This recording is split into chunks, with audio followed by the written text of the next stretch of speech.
kudukurikira muri gahunda zanyu zose zigiye zitandukanye. Uyu munsi ni tariki 8 z'ukwezi kwa 11 umwaka ni 2025. Ndabasuhuje rero mbifurije kugubwa neza mu byo murimo gukora byose bigiye bitandukanye, aho tugiye kugaruka ku mukino ugiye guhuza ikipe ya APRFC igiye kwakira no mukino ndetse n'ikipe ya Rayon Sport. Ni umunsi wa championnat, umukino wa championnat ugiye guhuza n'amayikipe yombi kabisa.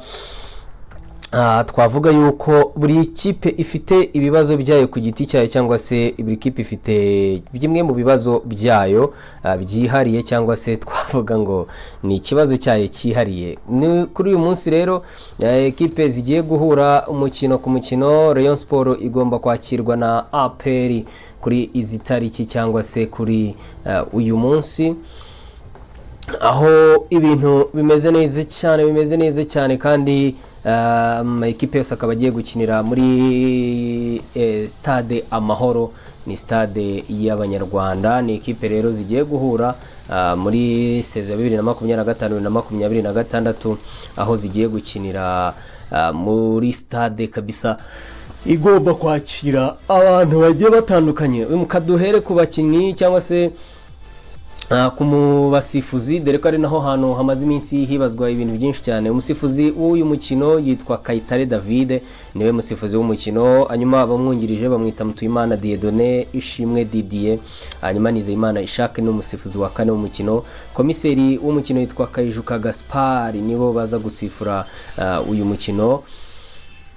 Kandi nanone ku munsi wejo hakaba harabaga umukino wahuzaga ikipe ya Musanze ndetse n'ikipe ya Gicumbi, aho umukino warangiye, cyangwa se umukino yarangiye ikipe Sorika nkurebere neza nyamuneka ntaza gukora ikosa oya ntago umukino warangiye, ahubwo ni umukino w'umunsi wa karindwi, nawe uri buze kubuhuza ikipe ya Musanze ndetse n'ikipe ya Gicumbi. Hariya i Musanze, aho ikipe ya Gicumbi nayo iza gusifurirwa n'uwitwa Ishimwe Jean Claude Cucuri. Ariko ahantu harimo akantu ko kwikanga. Ishimwe Jean Claude Cucuri gusifura umukino nk'uyu nguyu ari umusifuzi wa FIFA, cyangwa se umusifuzi mpuzamahanga. Hanyuma bikarangira rero asifuye Musanze na Gicumbi, mu gihe uyu mwana muto ukizamuka yasifuye APR na Rayon Sport. Mu mukino rero wundi uza kuba kuri uyu munsi, ubundi kuvuga ku munsi wa karindwi wa shampiyona y'u Rwanda Premier League, uwitwa Intenseri iraza kuba yakira Rutsiro. Ubwo ni ku Muganda Stadium, iraza gusifurwa n'uwitwa Nshimiyimana Remy Victor, akaba ari we nawe uri buze gusifura uno mukino. Abamwungiza yitwa Ndagijimana PC Eric, Ishimwe Daniel, musifuzi wa kane yitwa Ngabo Yisonga Patrick, hanyuma Kambanda Innocent we komiseri w'umukino. Uyu munsi kandi Gasogi iraza kwakirwa na Mukura Victory Sport, aho ikipe ya Gasogi yasuye Mukura. Umusifuzi w'umukino yitwa Murindangabo Moise, hanyuma assistant w'umukino yitwa Ntwari Salum, Mugisha Alfred ndetse na Irafasha Emmanuel niwe musifuzi wa kane. Komiseri w'umukino yitwa Fungaloho Isa. Hanyuma ubwo kugeza kuri uyu munsi rero, ukuntu urutonde ruhagaze rwa shampiyona y'u Rwanda, nuko ekipe ya Police iri ku mwanya wa mbere n'amanota kankurebere neza, iri ku mwanya wa mbere n'amanota kankurebere kugira ngo ntaza kwibeshya cyangwa se nka kubeshya ibintu bikagenda nabi gusa. Polisi iri ku mwanya wa mbere n'amanota 16 mu mikino 6. Hanyuma ikipe ya Rayon Sport ni ya kabiri n'amanota 13 mu mikino 6, bwizwe mu bitego 5 yo na Police.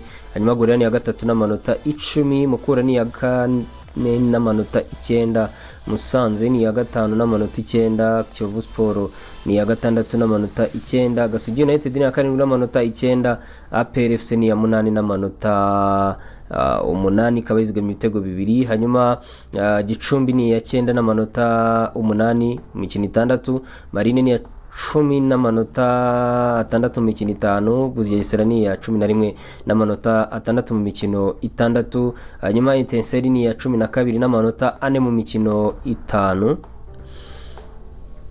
mu gihe AS Muhanga ari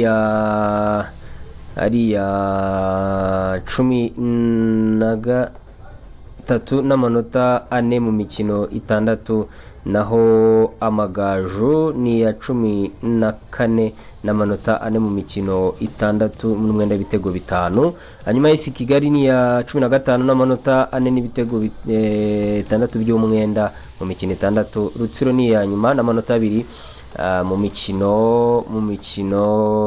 6. Ubwo rero umunsi wa gatandatu wa shampiyona wasize top scorers abafite ibitego byinshi ari uwitwa Kokote Udo Ibiok ndetse na Dennis Omedi. Abangaba bakurikirane ku bitego 3, umwe afite 3 undi afite 2, Nduwimana Frank ibitego 2, Asumani Ndikumana ibitego 2, Tambwe Guruwari ibitego 2, Aziz Basani ibitego 2, Byiringiro Lage ibitego 2, hanyuma Ishimwe Christian wa Police ibitego 2, Isingizwe Rodrigue ibitego 2 wono wa Bugesera, Joseph Sake ibitego 2 no wa Mukura Victory Sport, Ngono Herve no wa Gasogi afite ibitego 2, Mbonye Umwami Taiba no wa Marina afite ibitego 2, Nizeyimana Mubaraka ibitego 2, Nizeyimana Jean Claude ibitego 2 no wa Rutsiro, bitwa iki Clement wa Gicumbi ibitego 2, Ruguza Jean Pierre ibitego 2, Shabani Hussein Chabalala ibitego 2 no wa Musanze, na Niyo David wa Kiyovu afite ibitego 2. Nuko rero bimeze. Hanyuma mu bazamu bafite clean sheet nyuma y'umunsi wa gatandatu wa shampiyona arimo uwitwa James Desire no wa Rutsiro, akaba arimo Pavel Nzira. Abwo Desire afite clean sheet 5, Pavel Nzira afite clean sheet 3, Sabimana Jean de Dieu clean sheet 3 na Musanze, Niyo Ngira Patience 3, Muhawe nayo Gadi no wa Gorira afite 3, Dauda Baleri no wa Bugesera afite 3, Sebwato Nicolas nawe akaba afite 3.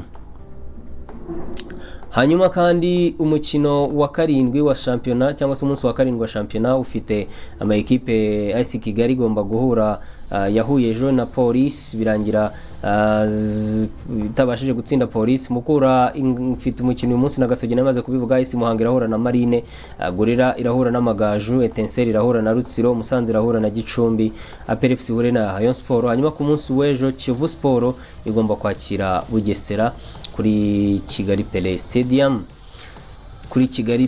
Stadium. Hanyuma umunsi wa gatandatu kandi w'umukino wasize abarimo Ishimwe Jabir ndetse na Aziz Basane, Shabani Hussein Sabalala, ni Zeyimana Jean Claude ndetse na Ishimwe Christian, Udahemuka Jean de Dieu, Niyo David ndetse na Muhawe nayo Gadi bagomba gutoranwamo umukinyi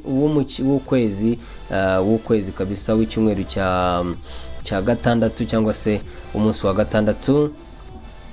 Match officials cyangwa se umukino wa Police na AS Kigali waraye usifuwe n'uwitwa Risa Patience, ariko ahangaha harimo akantu ko kwitondera, no kuvuga ngo ekipe ya Police ndetse n'ikipe ya AS de Kigali na ama ekipe yagombaga kuba APR ndetse na AS de Kigali na ama ekipe yagombaga kuba asifurwa. Rayon Sport na APR na amakipe yagombaga kuba asifurwa n'abasifuzi mpuzamahanga, ariko nyuma y'ibibazo byinshi by'imisifurire bikaba byarangiye bayahaye abakisifuzi nyine bakizamuka. So rero ni kuri Kigali Pele Stadium, imikino yo ubwo baritabiriye ni benshi, ubwo abafana bo ni benshi, barategereje kuza kureba icyo derby buze gusiga uko biri buze kuba bimeze, mu gihe APR na Rayon Sport abafana bari kwitegura kuza kureba uri butsindwe buze gutaharira ubwo abenshi bategereje kuza kumenya ngo intsinzi irataha kwande. Wowe ufana nde? Shyira mu gatima cyangwa se shyiramo imitima, andika muri comment ikipe ufana. Niba ufana Rayon Sport andika comment z'ubururu, niba ufana APR andika comment z'umukara. Shyiramo imitima APR na Rayon Sport, shyiramo iyo ufana kugira ngo dukomeze kugendana neza cyane. Ni imikino yacu .rwa ndetse n'imikino TV kuri YouTube channel. Abo ngaho niho tugenda tukugerezaho amakuru agiye atandukanye ya siporo yo mu Rwanda n'iyo mu mahanga ndetse n'ibindi bigiye bitandukanye, ariko ku bakunzi b'imikino cyane cyane nibo tugenda tubara. Ni APR FC, ni Rayon Sport muri Amahoro Stadium. Ni umunsi wa 7 wa shampiyona, aho ugiye gusiga hari inkuru idasanzwe igiye kujya hanze. Ninde uri butsinde uyu munsi, ninde uri butsindwe, byose turabimenya nyuma y'umukino. Nujye kure y'umukino, wowe gumana natwe. Yes, kanizere ko mumeze neza, ndabasuje kandi mbahaye ikaze mwe mukunda kudukurikira muri gahunda zanyu zose zigiye zitandukanye. Uyu munsi ni tariki 8 z'ukwezi kwa 11 umwaka n'ibihumbi 2025. Ndabasuhuje rero, mbifurije kugubwa neza mu byo murimo gukora byose bigiye bitandukanye, aho tugiye kugaruka ku mukino ugiye guhuza ikipe ya APR FC igiye kwakira no mukino ndetse n'ikipe ya Rayon Sport. Ni umunsi wa shampiyona, umukino wa shampiyona ugiye guhuza n'amayikipe yombi kabisa. Twavuga yuko buri kipe ifite ibibazo byayo ku giti cyayo, cyangwa se buri kipe ifite bimwe mu bibazo byayo byihariye, cyangwa se twavuga ngo ni ikibazo cyayo cyihariye. Ni kuri uyu munsi rero ekipe zigiye guhura umukino